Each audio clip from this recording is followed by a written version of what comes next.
آلات موسیقی کے بارے میں اصل حکم حرمت کا ہے کہ آلات موسیقی جتنے بھی منہ سے یا ہاتھوں سے بجائے جانے والے آلات ہیں وہ حرام ہیں۔ اور اعلیٰ امام اہل سنت رحمۃ اللہ علیہ فرماتے ہیں کہ موسیقی کی حرمت میں، مزامیر کی حرمت میں احادیث جو وارد ہیں وہ بالغ بحد تواتر ہیں، یعنی تواتر کی حد تک پہنچی ہوئی ہیں وہ احادیث جو موسیقی کی اور مزامیر کی حرمت کو بیان کرتی ہیں۔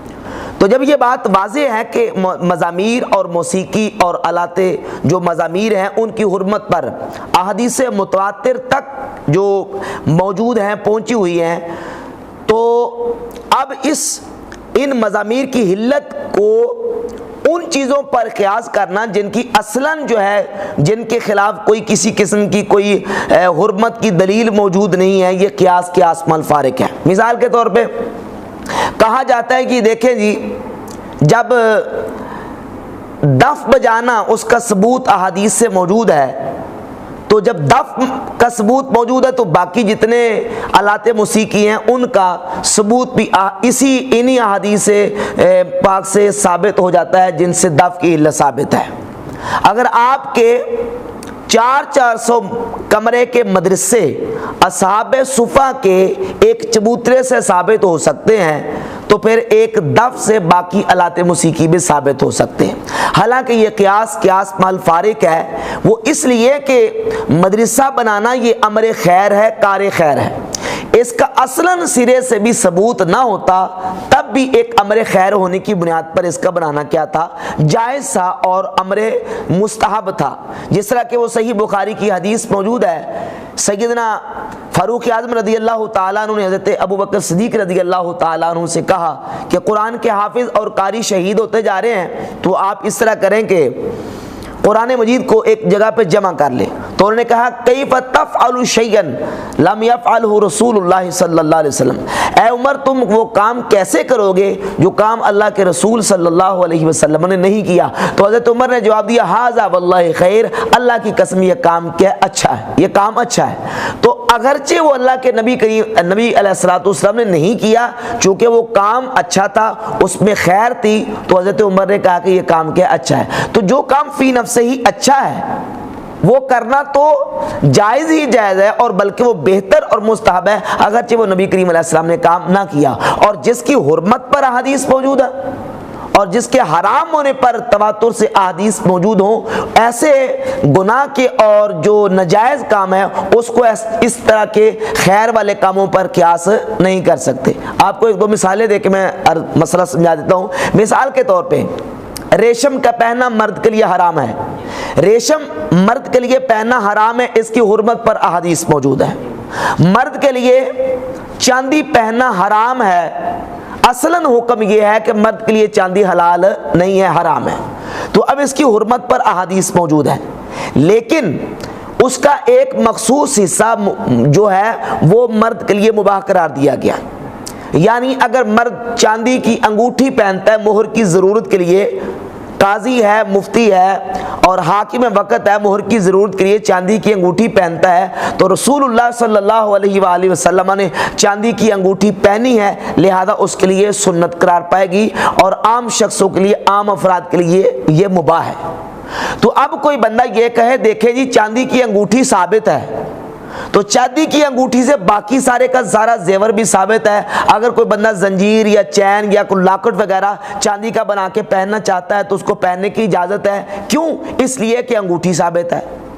بھائی انگوٹھی ثابت ہے، وہ ایک امر مباح ہے اور وہ ایک استثنائی صورت ہے۔ اصل حکم جو ہے وہ چاندی میں کیا ہے؟ حرمت کا ہے۔ اصل حکم کیا ہے؟ حرمت کا، لیکن ایک مخصوص صورت ہے مباح ہونے کی، وہ کیا ہے؟ صرف اور صرف انگوٹھی، کہ انگوٹھی پہن سکتا ہے۔ اسی طرح ریشم کے بارے میں اصل حکم یہ ہے کہ ریشم مرد کے لیے پہننا جائز نہیں ہے بلکہ حرام ہے۔ مرد ریشم کی چادر استعمال کرے، مرد ریشم کا لباس استعمال کرے، یہ حرام ہے، یہ ہرگز جائز نہیں ہے۔ لیکن ایک مباح صورت بھی ہے، اور وہ مباح صورت یہ ہے کہ 4 انگل تک مرد اگر اپنے کپڑوں کو، اپنی چادر کو، اپنے امامے کو ریشم لگا کے، اس کا ریشم کا گوٹا وغیرہ لگا کے استعمال کرتا ہے تو وہ اس کی ایک مباح صورت ہے۔ لیکن اس 4 انگل سے کوئی بندہ قیاس کر کے یہ کہے کہ 4 انگل اگر ثابت ہے تو پورے کا پورا لباس بھی ثابت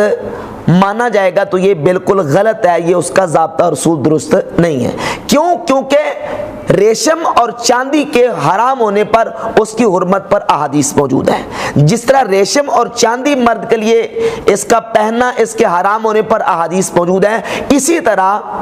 موسیقی کے آلات جتنے ہیں، مزامیر ہیں، معازف ہیں، ان کی حرمت پر بھی احادیث بالغ بحد تواتر موجود ہیں۔ اب جو استثنائی اور ایک مباح صورت ہے دف کی، اس دف کی ایک مباح صورت سے باقی جتنے آلات ہیں، مزامیر و معازف، باجے، سرنگیاں، ڈھول، طبلے، ان کو ثابت کرنا یہ بالکل قیاس مال فارق ہے، یہ بالکل بات درست نہیں ہے۔ اور پھر یہ یاد رکھے کہ بحمد تعالی ہمارا اہل سنت و جماعت کا تو شروع سے یہ عقیدہ اور طریقہ کہ ہم قرآن و سنت کا جو معنی اور مفہوم ہے، اس کی تشریحات ہیں، وہ اپنے اکابرین اور اپنے اسلاف کے جو تشریحات و توضیحات ہیں انہی کو سمجھتے ہیں اور انہی کو فالو کرتے ہیں، اس کے مطابق ہم احکامات جو ہیں وہ لوگوں کے سامنے بیان کرتے ہیں۔ تو اعلیٰ حضرت امام اہل سنت رحمۃ اللہ کے چند فتاوی سلسلے میں بیان کروں گا کہ اعلیٰ حضرت امام اہل سنت رحمۃ اللہ علیہ آلات موسیقی کے حوالے سے کیا بیان فرماتے ہیں، اور آج کل جو ڈھول، سرنگیاں، باجے اور طبلے اور اس طرح معازف و مزامیر اور تالیاں اور اچھل کود جو کیا جاتا ہے، اس کے بارے میں اعلیٰ حضرت امام اہل سنت رحمۃ اللہ علیہ اور ہمارے فقہا کی جو آراء ہیں وہ کیا ہیں، اور پھر جو روایات اور احادیث چند اس سلسلے میں پیش کی جاتی ہیں ان کے جوابات کیا میں انشاءاللہ وہ بیان کروں گا۔ اعلیٰ عظیم البرکت رحمۃ اللہ فتاوی رضویہ کی 24 نمبر جلد کے صفحہ نمبر 90 اور 91 پر تالیاں بجانے کے حوالے سے اپنا موقف پیش کرتے ہیں، فرماتے ہیں یوں ہی تالیاں بجانا بھی وجوہ مذکور پر ناجائز و ممنوع ہے۔ شامی میں زیر قول شارع کہ قرہ کل لہو بقولہ علیہ الصلوۃ والسلام کل لہو المسلم حرام الا ثلاثہ، ہر کھیل مکروہ ہے حضور علیہ الصلوۃ والسلام کے اس ارشاد کی وجہ سے کہ مسلمان کا ہر کھیل سوائے 3 کے حرام ہے۔ اس پر علامہ قحطانی سے ہے الاطلاق شامل لنفس الفعل و استماعہ كالرقص والسخریۃ والتصفیق فانها كلها مکروہۃ لانها زی الکفار۔ اطلاق یعنی بلا قید ذکر کرنا نفس فعل اور اس کی سماعت کو شامل ہے، جیسے ناچنا، مذاق کرنا اور تالیاں بجانا، اس لیے کہ یہ سب مکروہ ہیں کیونکہ یہ عادات کفار ہیں۔ اقول